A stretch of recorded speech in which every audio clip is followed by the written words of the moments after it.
More breaking news tonight. New information about the deal between President Trump's personal attorney Michael Cohen and AT&T.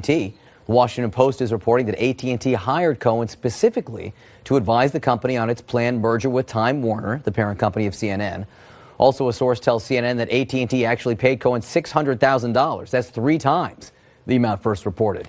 And Cohen reportedly had quite a sales pitch. One Republican strategist told us he courted companies by saying, quote, "I don't know who has been representing you, but you should fire them all. I'm the guy you should hire. I'm closest to the president. I'm his personal lawyer." As you well know, selling access to power is an old business in politics, and my next guest once dominated the Washington lobbyist circus until his spectacular downfall. Jack Abramoff spent more than 3 years in prison on corruption, fraud, and other charges. Today, he considers himself an ethics reformer. He joins me now. So, Jack, paying for access in Washington is not new, but Michael Cohen, as the president's personal attorney, not registered as a lobbyist, is that how it's supposed to work? Is that out of bounds? Well, I think there are a couple things going on here. It's a rather complex situation with Michael Cohen. We don't know everything, of course, but the question is, did he actually lobby anybody, which puts him into a different category? Did he get paid to be an advisor, which is another category? The problem is that we have these categories. The fact that Washington is able to sort of get away with this, creating a classification of people who can be paid to, in essence, be lobbyists, but not go lobby, and therefore not register. And that seems to be where he's falling. To be a lobbyist, it would have meant he would have had to have gone to the government and pressed for something for Novartis, for AT&T, for Columbus Nova, and we don't know whether he did that. That would be being a lobbyist. However, just being an advisor, again, as a sitting attorney, as a personal attorney for the president, is that okay?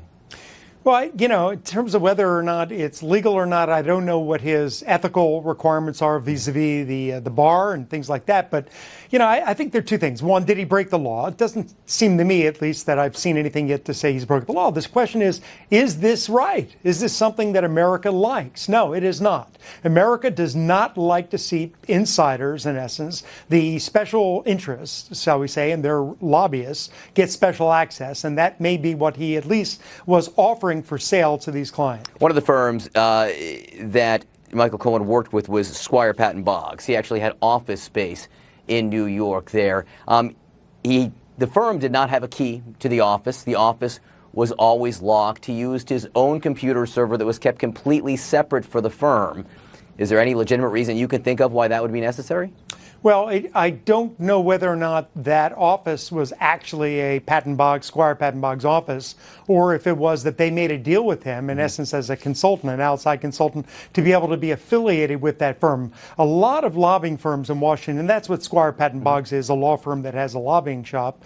A lot of them will bring on people like a Michael Cohen if they have specific access and specific knowledge to work a specific project. Whether or not that was an actual Squire Patton Boggs office, it would be very surprising to me if it were. And if it were, that they didn't have access to it would in fact be very shocking. So Jack, you know every side of this business, inside and out, the good and the bad, frankly. So based on what you know, and you've been looking and reading into it just as much as we have the last 24 hours, we don't know everything. But based on what you see, does it smell right? No, well, again, I don't think, it doesn't seem that he's broken laws here. I mean, he may have broken laws if he did lobby. But certainly in terms of what seems right to America and right to the public in general, I don't think people like to see this, which is somebody on the inside cashing in for their inside knowledge. The other thing that people have got to look at is, how did all this stuff get out? It's a separate question. I know not our topic, but one that is, I think, troubling people in town more than this one. Right, the bank records of Michael Cohen, how did they get out? That is a legitimate question there. Very quickly, Columbus Novo, this American company with ties to this Russian oligarch through this Russian company.